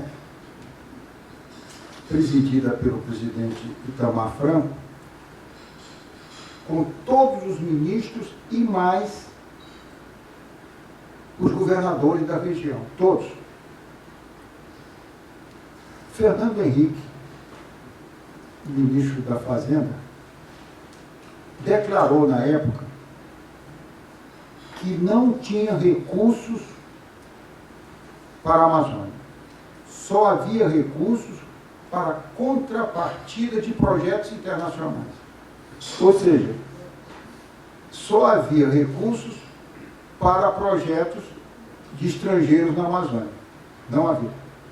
Então, eu bati na mesa e disse, isso é um absurdo. Isso é querer entregar mais da metade do território brasileiro, você dizer que não tem recursos, e só tem recursos para projetos estrangeiros. Eu nunca vi uma declaração tão antipatriótica quanto essa. Me revoltei, e isso se criou um ambiente tamanho lá, que depois da reunião, o Fernando Henrique pediu ao Itamar, disse que ou eu ficava no ministério ou ele ficava. E o Itamar me chamou e disse, bem, eu falei com o Fernando Henrique que você vai ficar, mas você não fala mais sobre a Amazônia. Eu digo, não tem sentido. Eu sou ministro da cultura brasileira, não tem sentido. Ou eu falo sobre a Amazônia, ou isso é um absurdo. Tá?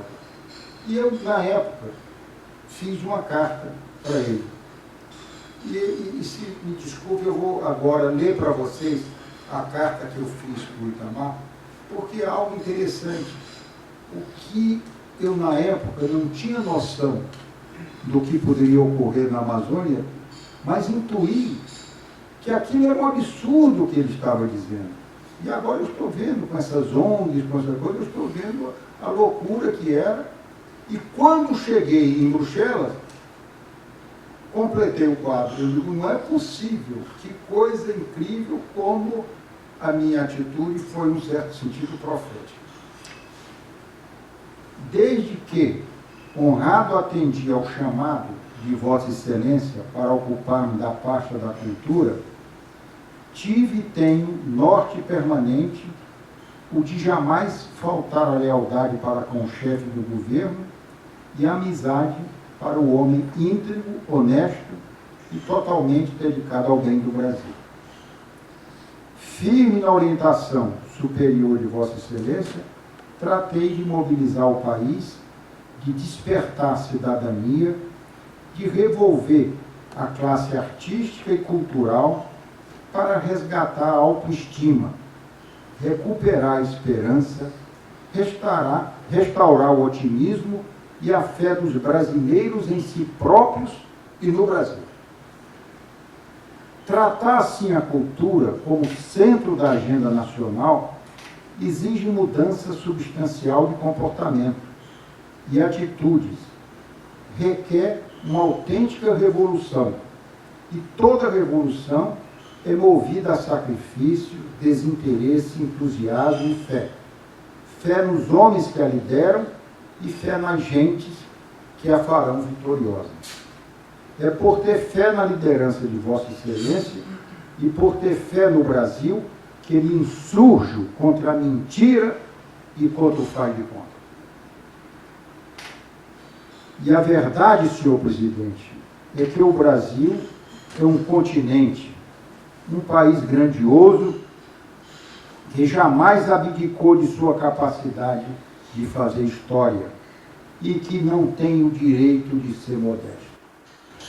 É porque crê firmemente que o governo de Vossa Excelência trabalha por um Brasil independente, que reagi como reagirei sempre, com a lealdade aos meus pares, mas com indignação cívica, ao tomar conhecimento de que não há recursos para amparar a Amazônia no seu esforço de desenvolvimento.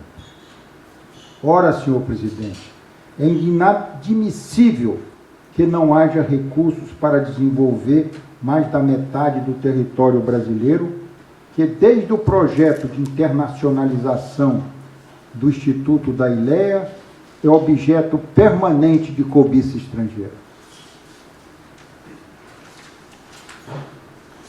É inaceitável que os escassos créditos orçamentários disponíveis para a Amazônia assumam a forma de contrapartida nacional para projetos ajustados a prioridades estrangeiras, concertadas em organismos internacionais.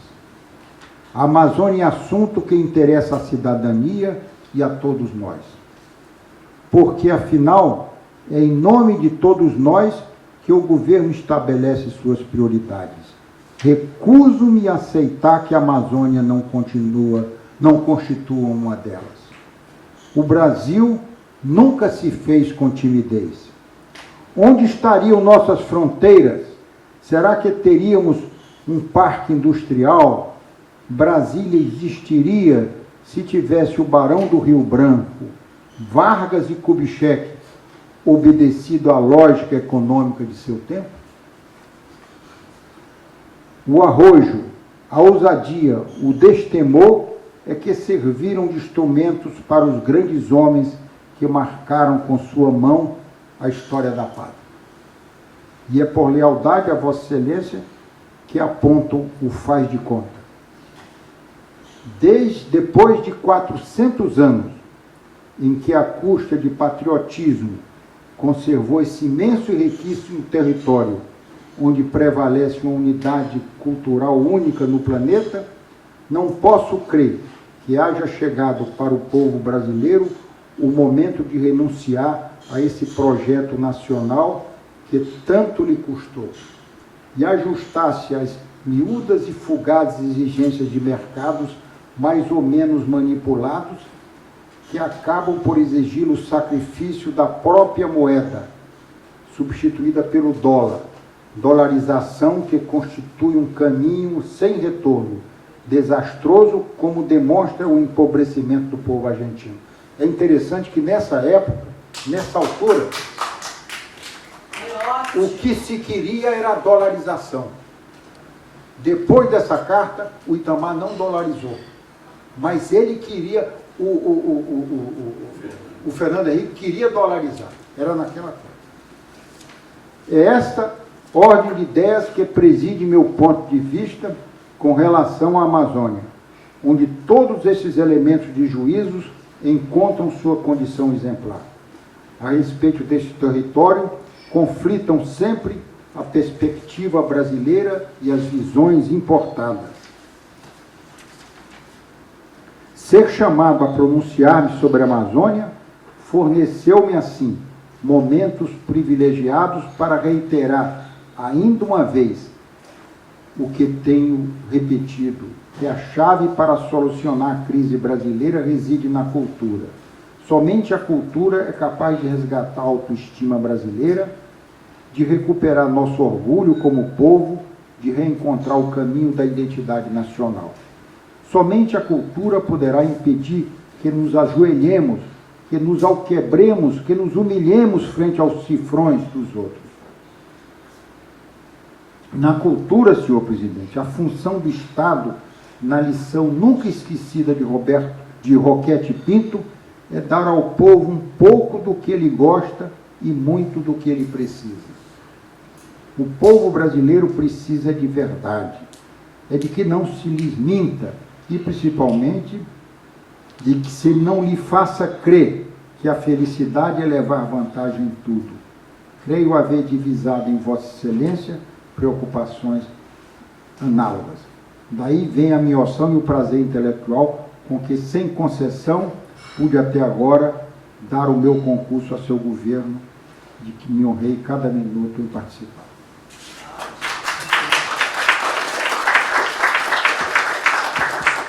É interessante que, nesta época, eu fiz essa carta em 93, e ao verificar agora como a Amazônia está ocupada por essas ONGs, já naquela época, Fernando Henrique defendia que só apoiava projetos internacionais.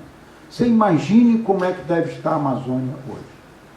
Eu queria, para terminar agora, fazer duas menções aqui. A primeira é dizer nós temos, muita gente fala da cobiça internacional sobre a Amazônia. Mas eu devo dizer que nos meus estudos eu descobri que mais do que a cobiça internacional, os calabares estão aqui dentro. É iniciativa nossa. Eles não precisam invadir, nós queremos entregar. E digo, o grande projeto de internacionalização da Amazônia foi apresentado na Unesco por um embaixador brasileiro, Paulo Berredo Carneiro, com o apoio do governo Dutra e com todo o apoio do Itamaraty. Foi algo, eu tenho aqui, e quem defendeu o Brasil, e o apoio no parlamento de Carlos de Lacerda, que era o grande porta-voz da internacionalização da Amazônia. E quem defendeu o Brasil foi Arthur Bernardes.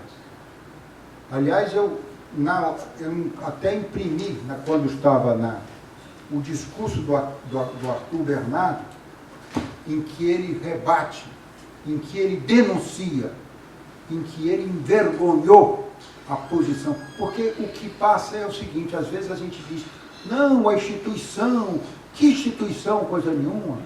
Você às vezes salva um país por heroísmos pessoais. O Itamaraty concordou e militou para internacionalizar a Amazônia. Não foram os outros, foram os nossos. Foi o Itamaraty, foi o Exército, foi o presidente Dutra, Eurico Gaspar Dutra.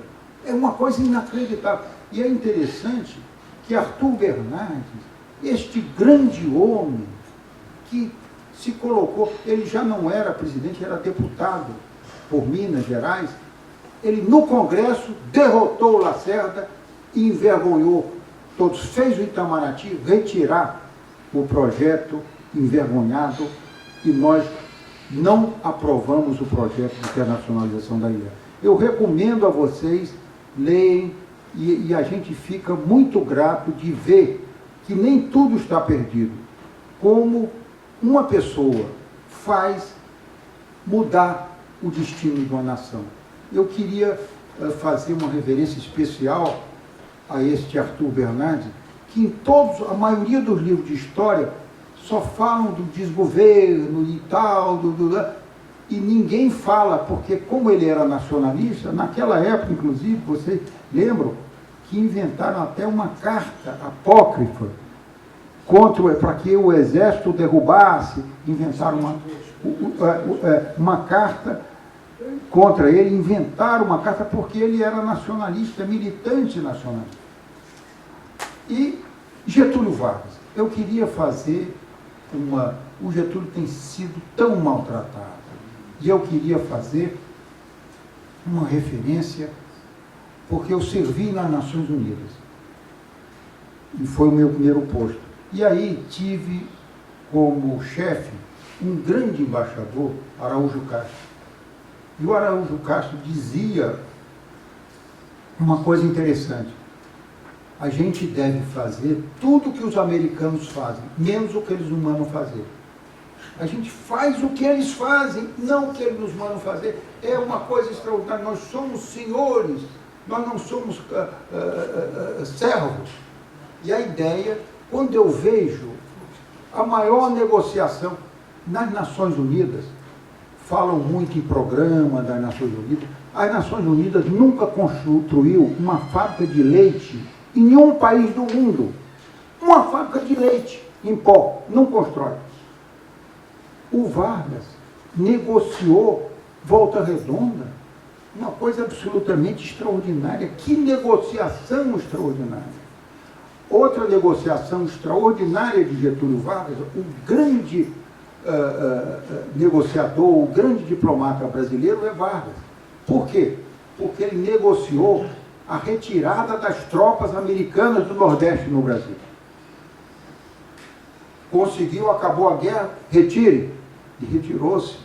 Isto é uma grande... E situação que hoje está em perigo. porque eu queria até trazer aqui a baila, ninguém tem falado, se prosperar essa ideia da base de Alcântara, nós vamos perder a nossa soberania. Porque quem tem tropa americana no seu território não tem soberania. O Brasil é soberano porque não tem tropa americana aqui. E os americanos, inclusive, quando põem tropa, eles, por exemplo, a Espanha não é um país soberano, porque tem tropas americanas. E a polícia espanhola não pode nem prender. Assim a Alemanha, todos os países. E aqui nós conseguimos essa coisa absolutamente extraordinária que o Getúlio conseguiu. E agora nós estamos na véspera de perder essa soberania com Alcântara, e eu não vejo ninguém falando nisso. Está passando assim, nós estamos perdendo a nossa soberania e nós não tomamos conhecimento do que nós estamos perdendo. E eu quero, inclusive, e é interessante, este homem, esse Getúlio, que nos deu Capanema, uma figura extraordinária, que foi nosso ministro da Educação e foi o maior ministro da Cultura que houve. Nós devemos Vila Lobos e Portinari a Capanema, uma coisa absolutamente extraordinária. Este homem, inclusive, suicidou-se falando do petróleo. Naquele momento. E por quê? E todo mundo falava no Mar de Lama. Cadê o Mar de Lama de Getúlio? Morrer pobre que nem Jó. E todo mundo na época falava Lacerda como o grande representante do Departamento de Estado no Brasil, falava e fazia as maiores acusações. E o Getúlio que nos deu e suicidou-se apontando as dificuldades. E hoje em dia nós estamos sofrendo as mesmas coisas. A grande aflição em que passa a nação hoje. E eu queria terminar essa coisa que eu estou muito contente de ouvir aqui o Rafael Padula e todos vocês, a ideia que ainda se pode gritar no Brasil, pelo Brasil.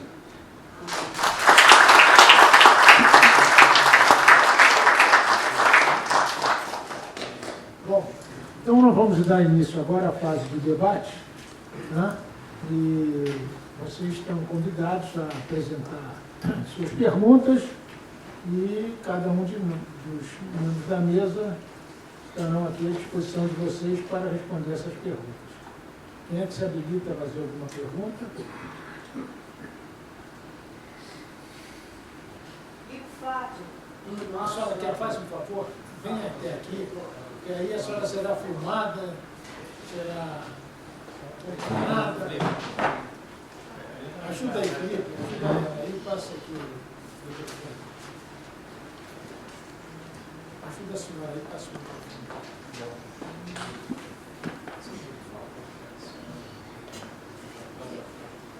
Eu realmente fiquei muito agradecida por tudo que o senhor falou, e hoje, na nossa história atual, o presidente falar I love you para um presidente norte-americano foi uma coisa que me indignou muito, e as pessoas que eu conheço. Isso nós já vínhamos sofrendo com outros presidentes, inclusive o Fernando Henrique Cardoso. Eu não sabia dessa coisa de entrega da Amazônia. É isso. Eu agradeço muito tudo que o senhor falou. Fiquei sabendo parte da história do Brasil. Muito obrigado, senhora. Alguém quer fazer alguma colocação sobre a questão da geopolítica e política externa? Alguma questão a respeito dos temas que foram abordados? Eu gostaria...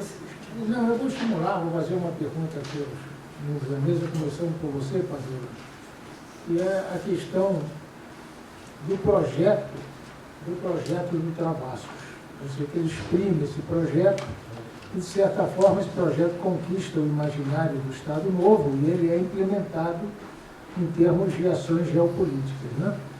E aí falar sobre os movimentos que foram conduzidos sobre a égide desse pensamento, a Estrada de Ferro, Santa Cruz, Santa Cruz da Serra Santos, a questão da própria Itaipu, as repercussões de Itaipu, as repercussões do gasoduto com a Bolívia e outras coisas que fizeram uma ligação que estrutura o predomínio ou a hegemonia do Brasil na América do Sul. Em 1930, você colocou bem, a Argentina tinha mais que o dobro da produção física do Brasil.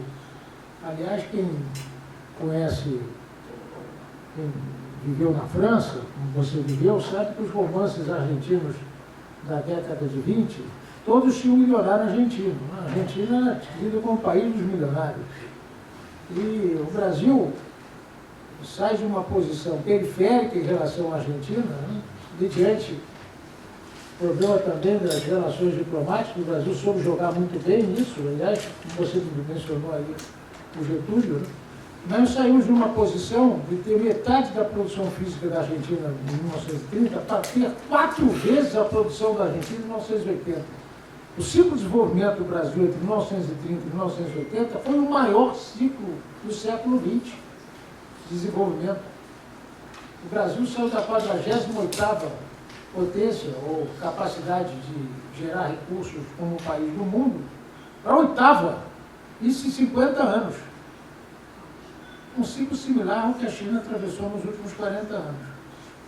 Agora, a questão, e aí é que eu acho que eu queria colocar para vocês, é que o Mário Travassos, eu quero que vocês me respondam isso, pertence a uma visão em que a elite no Brasil tem que cuidar do Brasil, e não da visão de grande parcela da elite do Brasil, principalmente a elite cafeeira de São Paulo, a elite pré-30 ou a elite rentista de hoje, que pensa que o Brasil tem que cuidar do mundo, não tem que cuidar de si. Quer dizer, esse é o grande problema que eu vejo aí em termos, essa questão da globalização, esse discurso do predomínio do rentismo, das finanças em relação à produção, etc. Eu acho que esse assunto é um assunto que mereceria uma boa discussão, mas eu quero que você me responda rapidamente o seguinte: até que ponto as elites do Brasil são responsáveis pelo estágio que o Brasil está hoje? Eu estive no passado. Bom, obrigado, Dark, pela pergunta, né, pela provocação. Então, o Travassos, ele pensava o projeto nacional para o Brasil e de expansão, de projeção do Brasil pela América do Sul, como eu disse, no campo interno ele dizia que existia uma elite, que era agroexportadora. Na verdade, se dizia, né, na época tinha um pensamento predominante, foi consubstanciado na Federação, na Constituição de 1891, que foi a ideia de que o Brasil deveria estabelecer uma república federalista, supostamente copiando o modelo americano, o modelo estadunidense, né? E, na verdade, a Constituição de 1891 gerou exatamente o modelo contrário. Né? Por quê? Porque a união das 13 colônias, os Federalist Papers do Hamilton, do Madison, do Jay, pregavam a ideia de formar uma união federal, uma união das 13 colônias, para criar um Estado mais forte para dentro, né? Superar interesses divergentes entre as unidades e levar adiante o projeto de modernização, industrialização, desenvolvimento e integração territorial. E para fora, formar um Estado forte para fora, para prover a segurança dos Estados Unidos no Atlântico Sul, né? Além de outros, no Atlântico Norte, perdão, né? No Atlântico Norte, frente à Inglaterra, até o imperialismo espanhol, e também a segurança ali no entorno dos Estados Unidos, onde tinham povos que chamamos povos selvagens, domínios da França. A França era aliada, no caso da Espanha e da Inglaterra, enfim, até levar de expansão para o oeste, né?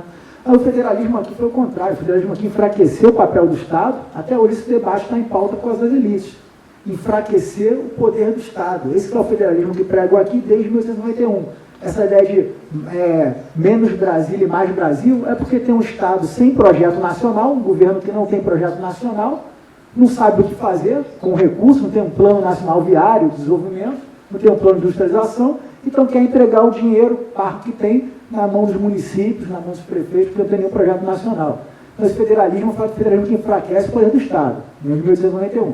E é um federalismo que coloca poder na mão das elites, né, que são elites que têm projetos antimodernizantes, anti-industrializantes. Naquela época, agroexportador, né, que viam sua riqueza e seu poder político articulado a circulação global, né, a exportação para os mercados centrais, e que hoje em dia é a mesma coisa. As elites têm sua riqueza articulada, a circulação global não só da exportação de commodities, minérios, mas também a circulação financeira. Né? Ou seja, uma elite antinacionalista, que não vê a sua riqueza atrelada ao desenvolvimento da riqueza nacional. Né? E casa bem com esse discurso federalista que não tem nada a ver com o que aconteceu nos Estados Unidos. Então o Travassos vai entrar contra isso, contra essa ideia, essa elite que pensa dessa forma. Ele vai vir com uma ideia de um plano viário nacional para integrar o Brasil longitudinal de norte a sul e para caminhar na expansão para o oeste, né? Para caminhar para o centro-oeste, porque é a partir dali que eles poderiam alcançar a Bolívia, que é o coração sul-americano, né? A área central sul-americana, e se projetar para o Prata, para o Pacífico e dominar a Amazônia. Então ele faz toda uma ideia de plano viário nacional, onde ele fala da importância da ferrovia de Santos a Corumbá, né? E que depois veio se estender pela Bolívia e alcançar o Pacífico. Ele fala da importância de uma ponte entre o Brasil e o Paraguai, e nada disso existia na época. Né? 46, que foi a ponte do Brasil com o Paraguai. Né? Então, são ideias dele, né? De projetos de infraestrutura para o Brasil se projetar do Atlântico até o Pacífico, se projetar de forma paralela, construindo bioceânicas, para trazer os outros países da América do Sul para a esfera de influência brasileira, mas promovendo um projeto de industrialização. Né? Se fala muito da importância da indústria do aço, né? Formar uma indústria de base para caminhar para as indústrias mais sofisticadas. Né? E nesse projeto ele também falava da importância da utilização das nossas vias naturais. Ele dizia, o Brasil tem uma vantagem em relação à Argentina, porque o Brasil ele pode construir vias artificiais, as ferrovias e as rodovias, mas ele também pode utilizar as hidrovias amazônicas para penetrar por toda a América do Sul e integrar o território nacional. Então, ele fala também das hidrovias amazônicas como algo fundamental e coloca o poder das elites aí de lado. E daí essa coisa da internacionalização da riqueza, né? Como o embaixador falou muito, essa coisa da internacionalização da Amazônia, né? Ela vem muito presente, ela vem por duas vertentes. Né? A internacionalização no sentido de tornar os recursos da Amazônia uma espécie de patrimônio da humanidade intocável, né? Um discurso conservacionista da Amazônia, né? E também tem um discurso de internacionalização predatória, né? Que é esse que o nosso governo está praticando, que é internacionalizado no acesso para empresas transnacionais, para ter acesso aos recursos e exportar para quê? Para os países que vão manufaturar esses recursos, vão dominar, enfim, o conhecimento da área, patentear, enfim, todo o conhecimento científico e tecnológico sobre a área. Espero que eu tenha trocado a questão. Passar aqui de ano, quer comentar isso? Pegando das nossas elites? Bem, eu acho que nós estamos agora com um problema nas nossas elites estratégicas. Porque o que houve com o pensamento estratégico brasileiro? Eu acho que, no caso aí, é preciso pensar, inclusive, o que houve, e agora é uma grande responsabilidade, inclusive, de pensar geopoliticamente o Brasil. E nisso, eu acho que nós temos uma responsabilidade. Esse encontro, inclusive, é muito importante, porque nós não podemos falar nós não vamos desenvolver o Brasil com a Fiesp. Nós precisamos que a Fiesp pense nos seus lucros, nas suas coisas. Nós temos que pensar no desenvolvimento do Brasil, com elites estratégicas.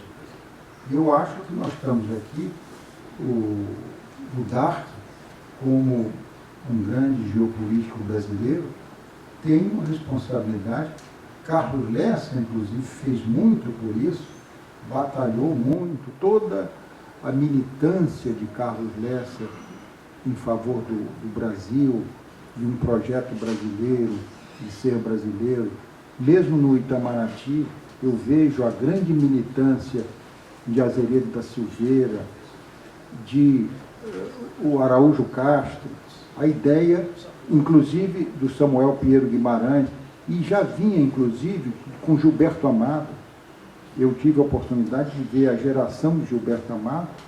Na ONU ele já dizia, quem não gosta do Brasil não me interessa. Você veja, você dizer isso hoje é uma coisa terrível. Não, quem não gosta do Brasil não me interessa, eu só interesso quem gosta do Brasil. É o grande fator E hoje nós estamos com uma elite que quer ser cosmopolita. Isso é uma coisa que é jogar em times onde nós não somos aceitos. Inclusive que se apaixonam pelos Estados Unidos, quando os Estados Unidos nos desprezam. Nós somos vira-latas para ele. E é interessante que os americanos não respeitam bajulação. Não respeitam. Isso é a maior ilusão que você pode imaginar. Os americanos respeitam mais o Fidel Castro do que ao Batista, ao Fulgêncio Batista, toda essa gente. Eles têm um sentido até da bravura e de quem os resiste, eles respeitam. E quem, por exemplo, eles respeitavam o De Gaulle, porque o De Gaulle não resistia aos Estados Unidos, e sempre deram. E eles não respeitam quem se abaixa e quem apoia. Então é preciso que a gente tenha essa noção de pátria e a noção de militância. E eu vejo aqui, inclusive, essa obra extraordinária que fez no Brasil Santiago Dantas, de ter uma política externa independente, de defendê-la de uma maneira tão inteligente, tão clara, e que a gente já cuidava até consolidada, e hoje tudo isso está ameaçado.